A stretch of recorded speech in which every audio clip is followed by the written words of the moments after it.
Hello, my name is Ed Frawley. My wife and I own Leerburg. I've got a good question and answer here. If you have a question, you can always go to the Ask Cindy on the front of Leerburg.com. You don't need to be a customer. I don't know another website on the internet where somebody that's not a customer can ask a professional dog trainer a question and usually get an answer within a day, at the most 2 days. But this is a good one. I'll read it first.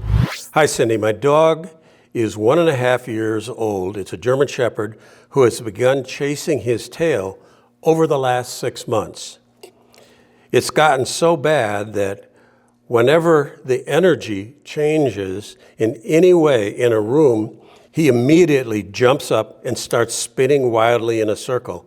And even so, sometimes he growls to himself as he does it. He needs a psychologist.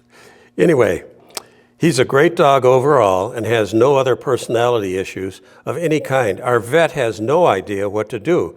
Any thoughts would be great, and we would appreciate your help. Good question, huh? I've seen that in dogs, more than I care to think about. Cindy's answer is, good morning. This is a tough issue to tackle if you have a dog that's doing this for a number of months. Is it possible to interrupt it once she starts doing it? If so, how do you get him to stop?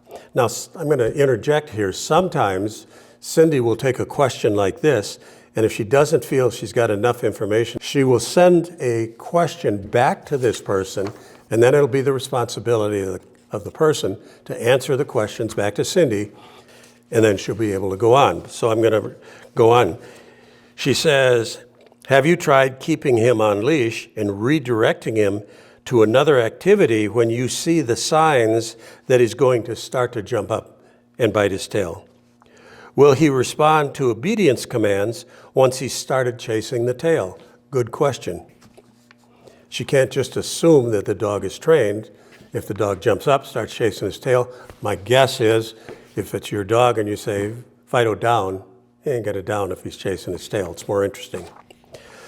I would micromanage this dog all the time and always keep a leash on him in the house. If he doesn't already know how to go to a designated bed to lay on it, then I would work on that and give him an alternative behavior. Example, go to your bed and stay there. If he obeys the obedience command, he can't chase his tail.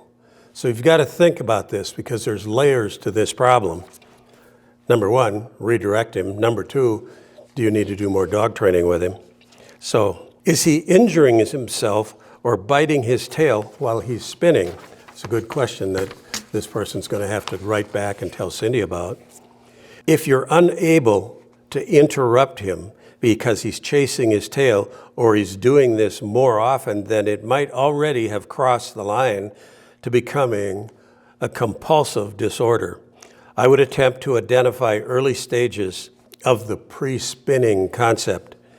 Calmly interrupting with a touch or a sit or a light tag on the line may help.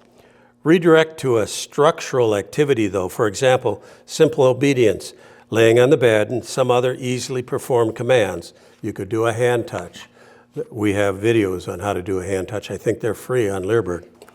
I might also suggest a veterinarian behaviorist as opposed to a regular, normal veterinarian.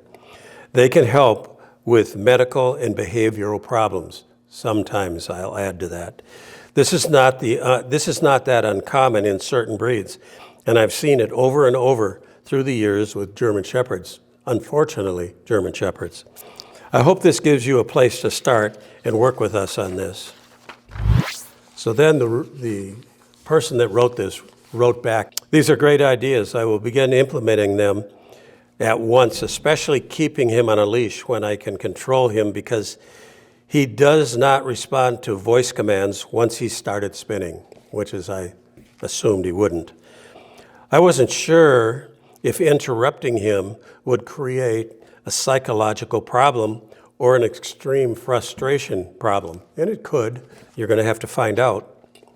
He doesn't bite his tail all the time, but he does not seem to damage it in any way when he does grab it. The vet examined him and didn't find any physical disorder of any kind. You've given me so much to work with. Thanks so much for doing what you've done and for answering the questions that you do answer on Leerburg. One final thought is this a place where an electric collar might help?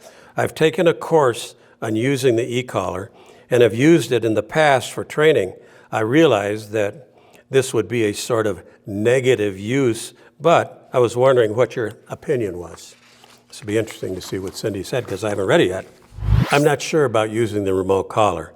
If he's been conditioned to the remote collar and he understands the remote collar, there may be a use for it down the road, but not in the beginning, not until you get everything else settled out. In other words, basically an example of what she's saying, if the dog, number one, knows the collar, but he doesn't yet know to go lay down in his dog bed, it wouldn't be a good idea to use the remote collar to force him to the dog bed. I might use markers and food to teach him to go to the dog bed on leash in the house. So what Cindy is saying is be careful with this, because you can really screw your dog up if you use the remote collar incorrectly. There's a lot to think about here, and too many people jump on remote collars too quickly, and they end up with having dogs that have worse problems than they had when they started doing it. So I'm going to digress here and go back to the Ask Cindy, because I put this out here because it was a good question, and it's an example of Cindy coming out and saying, I need to get more information before I can give you my idea on what you should do.